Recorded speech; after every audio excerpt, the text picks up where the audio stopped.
صحابہ کرام، علماء، فقہا، فقراء کے بتائے ہوئے میاں بیوی کے جمع کرنے کے اسلامی طریقے اور ہم بستری کے انتہائی اہم 25 اصول۔ ہم بستری بیوی کی اگلی شرمگاہ میں کرنی۔ میاں بیوی ایک دوسرے کی شرمگاہ کو میاں بیوی کا ہم بستری کے لیے مکمل لباس اتارنا۔ آج اس ویڈیو میں شرعی طریقے کون کون سے ہیں اور کیا درس دیتے ہیں۔ شرعی اور دین اسلام کے بتائے ہوئے ہم بستری کے مکمل طریقے میاں بیوی کے ہم بستری کرنے کے حوالے سے ویڈیو بہت خاص ہے۔ تمام حضرات معلوماتی ویڈیو کو مکمل دیکھیں۔ شکریہ۔ بسم اللہ الرحمن الرحیم۔ السلام علیکم ورحمۃ اللہ۔ محترم ناظرین، ہم بستری کرنا انسان کی فطرتی غذائی ضرورت ہے، اور یہ میاں بیوی کے لیے نہ صرف ایک جائز عمل ہے بلکہ یہ بدکاری سے بچنے کے لیے ایک بہت بڑی ڈھال ہے۔ تاہم اس بارے میں شرعی اسلامی اصولوں سے عدم واقفیت کی وجہ سے اس جائز و حلال عمل میں بھی حرام اور گناہوں کا ارتکاب ہوتا رہتا ہے۔ لہٰذا ان شرعی اور طبی و ثقافتی اصولوں کو مد نظر رکھنا بے حد ضروری ہے۔ نمبر 1، ہم بستری سے پہلے میاں بیوی ایک دوسرے کو آگاہ کر دیں تاکہ سرور لذت میں اضافہ ہو سکے، اور بستر پر کوئی موٹی چادر یا کپڑا وغیرہ ڈال لیا جائے تاکہ بستر پر کوئی نجاست وغیرہ نہ گر سکے۔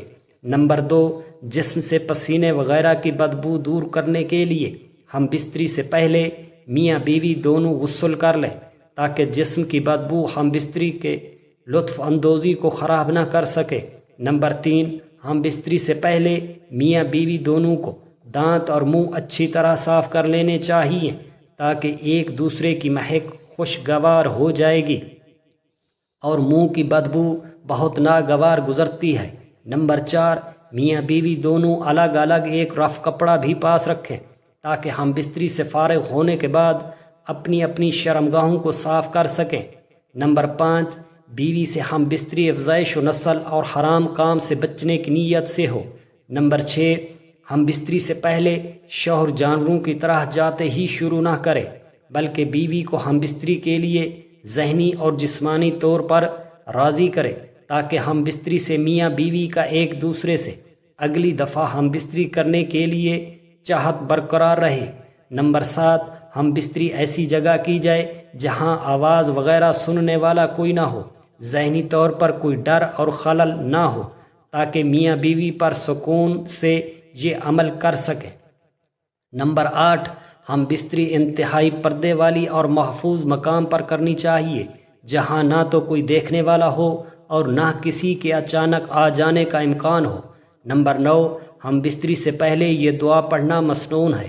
اللہ یہ دعا پڑھ کر ہم بستری کرنے سے پیدا ہونے والی اولاد شیطان کے شر سے محفوظ رہتی ہے۔ نمبر 10، دن اور رات کے کسی بھی حصے میں ہم بستری کر سکتے ہیں، اس کی کوئی ممانعت نہیں ہے۔ نمبر 11، ہم بستری کرنے کے لیے بیوی سے بوس و کنار کرنا اور شرمگاہ کو چھونا یا دیکھنا جائز و حلال ہے۔ نمبر 12، بیوی کو ہم بستری کے لیے تیار کرتے ہوئے ان کے پستانوں کو چومنا اور چوسنا جائز ہے، تاہم اگر بیوی کا دودھ منہ میں آ جانے کا خدشہ اور امکان ہو اس سے اجتناب کرنا ضروری ہے، یعنی پرہیز کرنا ضروری ہے۔ نمبر 13، میاں بیوی کا ہم بستری کے لیے مکمل لباس اتارنا جائز ہے، شرعی لحاظ سے کوئی ممانعت نہیں، البتہ کمرے میں اندھیرا ہو، یہ شرعی لحاظ سے بہتر ہے۔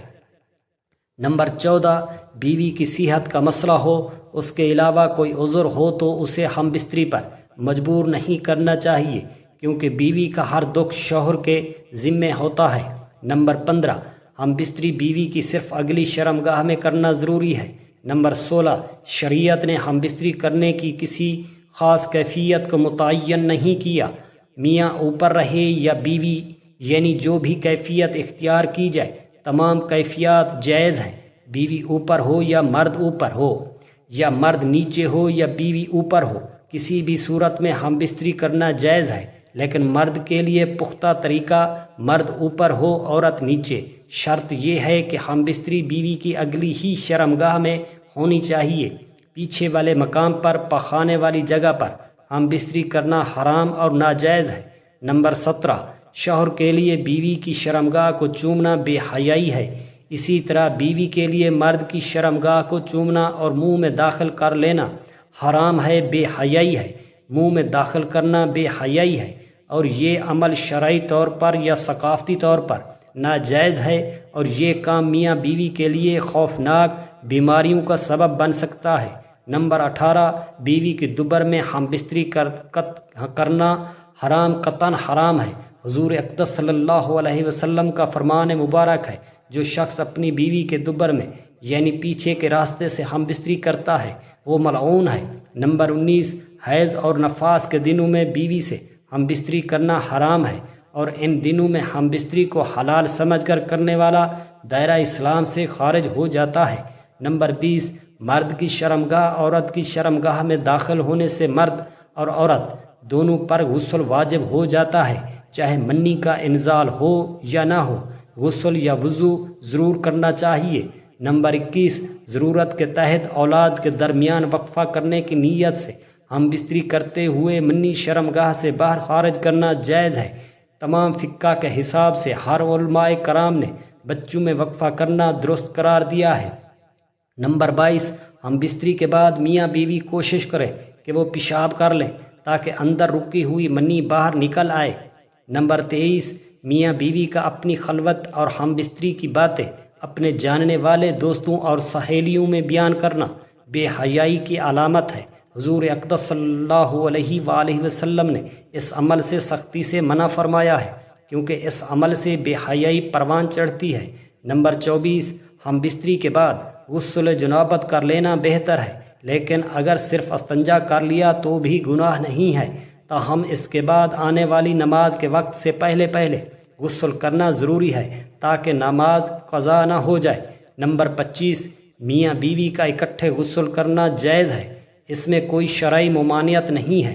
میرے مسلمان بہن بھائیوں، ہم نے اب تک غسل میں 3 فرض سنے تھے، لیکن ایک صاحب کہہ رہے تھے کہ عورت کے غسل میں 4 فرض ہوتے ہیں، اور چوتھا فرض یہ ہے کہ وہ اپنی انگلیوں میں کپڑا لپیٹ کر شرمگاہ کو اندر سے صاف کرے۔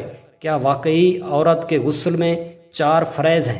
غسل میں اصولی طور پر تو ایک ہی فرض ہے، یعنی پورے جسم میں جہاں تک تکلیف و مشقت کے بغیر پانی پہنچ سکے وہاں تک پانی پہنچانا، لیکن فقہاء کرام یا علماء کرام نے اسے آسان کرنے کے لیے غسل کے 3 فرائض بیان کیے ہیں۔ منہ بھر کر کلی یا غرارہ کرنا، ناک کی نرم ہڈی تک پانی پہنچانا، پورے بدن پر اس طرح پانی بہانا کہ بال برابر جگہ بھی خشک نہ رہے۔ نیز غسل کرنے سے قبل ہی چھوٹا بڑا استنجا کر لینا چاہیے، یعنی چھوٹی بڑی دونوں شرمگاہوں کو دھو لیا جائے اور نجاست کو بھی دھو لیا جائے۔ پھر اگر جس پر کہیں نجاست جیسی منی وغیرہ لگی ہو تو اس کو پاک کر دیا جائے۔ اس سب سے معلوم ہوا کہ مرد عورت دونوں کے غسل میں 3 ہی فرائض ہیں، لہٰذا عورت کے لیے غسل میں انگلیوں پر کپڑا لپیٹ کر اس کپڑے سے شرمگاہ کو صاف کرنے کو عرض قرار دینا اور یہ کہنا کہ عورت کے غسل میں 4 فرائض ہوتے ہیں درست نہیں ہے۔ ہاں، عورت کے لیے شرمگاہ کے خارجی حصے کو بھی دھونا چاہیے، کیونکہ یہاں پانی پہنچانے میں حرج نہیں ہے۔ اس بات کو علماء کرام نے ذکر کر دیا ہے، جیسے کہ ناف میں پانی ڈالنے اور انگوٹھی پہنی ہو تو اس کے نیچے پانی وغیرہ پہنچانے کی تاکید بھی علماء کرام نے کی ہے، لیکن یہ سب چیزیں مستقل فرائض نہیں ہیں۔ محترم ناظرین، نماز کا اہتمام لازمی کریں، کیونکہ نماز پڑھنا ہر مسلمان مرد عورت پر فرض ہے۔ اللہ جل شانہ ہم سب کو 5 وقت نماز پڑھنا باجماعت ادا کرنے کی توفیق عطا فرمائے۔ دعا ہے کہ اللہ جل شانہ ہم سب کو شریعت کے مطابق زندگی گزارنے کی توفیق عطا فرمائے اور ہماری کمی پیشیاں معاف فرمائے، اور ہمیں دین اسلام کے مطابق زندگی گزارنے کی توفیق عطا فرمائے، اور ہم سب مسلمانوں کو اپنے حفظ و امان میں رکھے۔ آمین۔